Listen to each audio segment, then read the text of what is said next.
Fala pessoal, hoje eu quero falar com vocês se vale a pena um cristão debater com um ateu. Porque se não valer a pena, nós estamos entrando num grande problema. E não somente isso, é possível nós debatermos sobre a fé cristã, sobre Jesus, e pecarmos durante esse processo, desagradarmos a Deus durante esse processo. Então a gente está lá, eu defendo Jesus, Jesus é isso, Jesus é demais, Jesus fez isso, fez aquilo, e nós estamos desagradando totalmente a Deus e fazendo tudo errado e pecando. Então é muito importante a gente entender esse aspecto, até porque a gente vê no YouTube, né, muitas vezes postagens de vídeos cristãos debatendo com ateus, a apologética, debate. Será que tudo isso é válido? Será que tudo isso está correto? Então eu quero ver isso com vocês nesse momento. E um versículo que os apologetas, o que é apologeta? Essa palavra tem um sentido de defender a fé, a defesa da fé. Um versículo-chave para apologética é 1 Pedro 3,15, aonde Paulo ele vai dizer o seguinte: estejais preparados para responder a qualquer um que pedir a razão da vossa fé, né? Estejais preparados para responder a qualquer um que pedir a razão da sua fé. Então, desculpa, 1 Pedro 3, isso, 1 Pedro 3,15. Então, esse versículo é chave e eu quero trabalhar esse versículo com vocês nesse momento. Mas antes da gente entrar nesse versículo, para a gente não cometer aqui texto fora de contexto, a gente precisa entender por que Pedro escreveu essa carta. Pedro, lá no versículo 1, quando você vai em 1 Pedro capítulo 1, versículo 1, ele começa a carta dizendo que ele vai escrevê-la para eleitos, ou seja, pessoas salvas por Deus, que são forasteiros, ou seja, eles estão vagando, eles estão dispersos, eles estão peregrinando na diáspora. Diáspora tem o sentido de pessoas que foram perseguidas e por isso estão espalhados pelas regiões. Então Pedro está escrevendo essa primeira carta dele, de 1 Pedro, a cristãos que por causa da perseguição eles foram espalhados pelas regiões e agora eles precisam ter essa instrução e esse encorajamento do apóstolo Pedro. É para isso que ele escreve essa carta e nós chegamos então no capítulo 3, onde ele vai começar a falar que vale a pena a gente sofrer o mal dos incrédulos por causa da nossa fé, por causa do nosso testemunho, por causa da nossa santidade. E é aí que a gente chega a partir do versículo 13, que é onde está o versículo 15, que é o que nós queremos trabalhar. Então, no versículo 15, como eu disse, diz: pelo contrário, santifiquem a Cristo como Senhor no seu coração, estando sempre preparados para responder a todo aquele que pedir a razão da esperança que você tem. Então, primeira coisa que eu quero falar com você, que é muito importante a gente entender: se nós estamos debatendo com um ateu só por debater, só para dizer que a gente vai ganhar o debate, só para mostrar que a gente tem argumentos melhores, só para calar a boca dele, então já não vale de nada.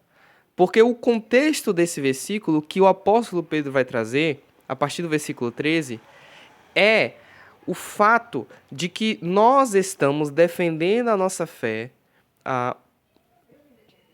por causa da nossa esperança em Cristo.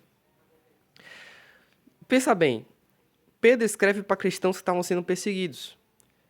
Aí, quem não é crente estava perseguindo esses cristãos e começavam a ver, eles dando a outra face, eles vivendo em santidade, eles não revidando o insulto, eles não pegando em armas.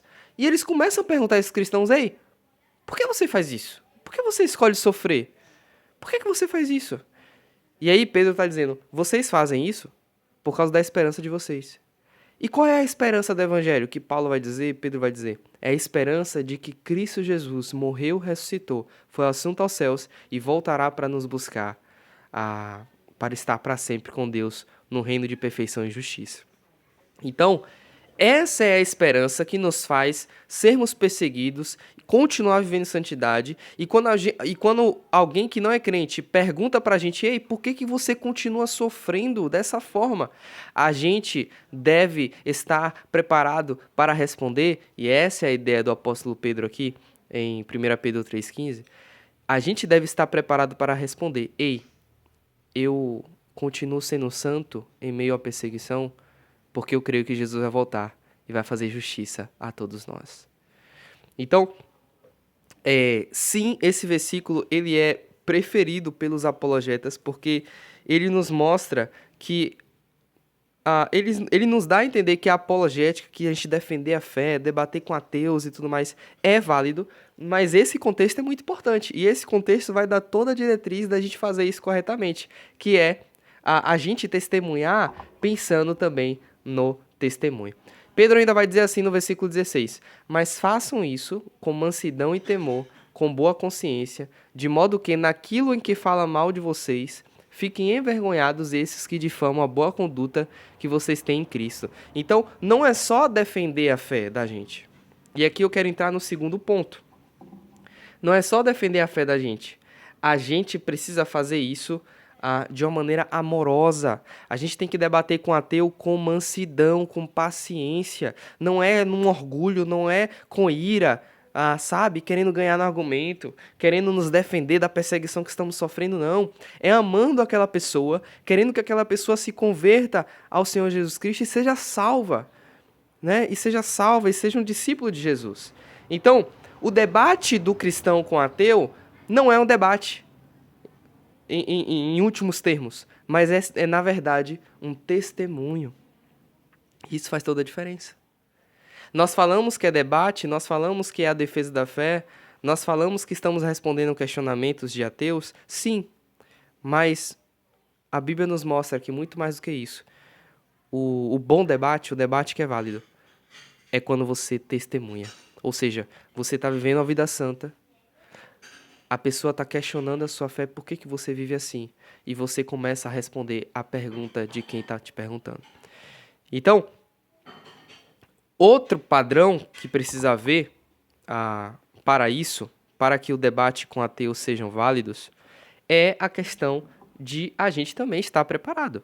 O próprio versículo disse, né, que a gente precisa estar preparado para responder a razão da nossa fé quando nos perguntarem. Então, também não adianta a gente só ter santidade e a gente não se preparar para responder questionamentos que ateus e pessoas que não são cristãs vão nos fazer, até mesmo de outras religiões.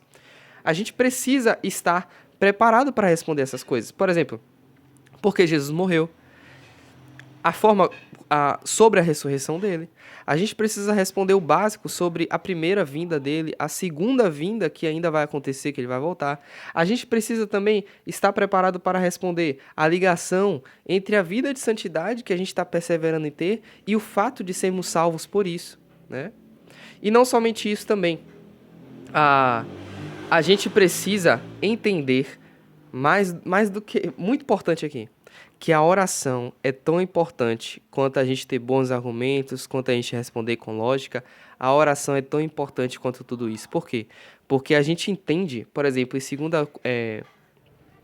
Coríntios 4,4, que quem é incrédulo, mesmo ouvindo o evangelho, é porque o Deus deste século, o diabo, cegou o entendimento dos incrédulos para que eles não creiam na verdade do evangelho. Então, aquela pessoa que está debatendo com a gente, que está questionando a nossa fé, ela não crê no evangelho, nas coisas que estamos falando, não é só porque ela não entende. Não é só porque ela precisa enxergar uma lógica, mas é porque o entendimento dela foi cegado pelo diabo. Então é essencial que o poder do Espírito Santo convença essa pessoa de que o que estamos falando é verdade, que o evangelho é verdade, né? Então, não é só debater, a gente precisa orar para que Deus esclareça o entendimento, né? Então, vale a pena, e acho que esse é o questionamento que fica aqui, vale a pena a gente gravar vídeos, postar no YouTube de cristão debatendo com ateu? Eu acho que vale por algumas razões, sim, pois pode servir como um evangelismo, porque pessoas que não são cristãs vão assistir aquele vídeo. E talvez os questionamentos que estão sendo feitos naquele vídeo, se for respeitosamente dentro desses critérios, são os mesmos questionamentos de quem está assistindo. Então essa pessoa vai acabar sendo evangelizada.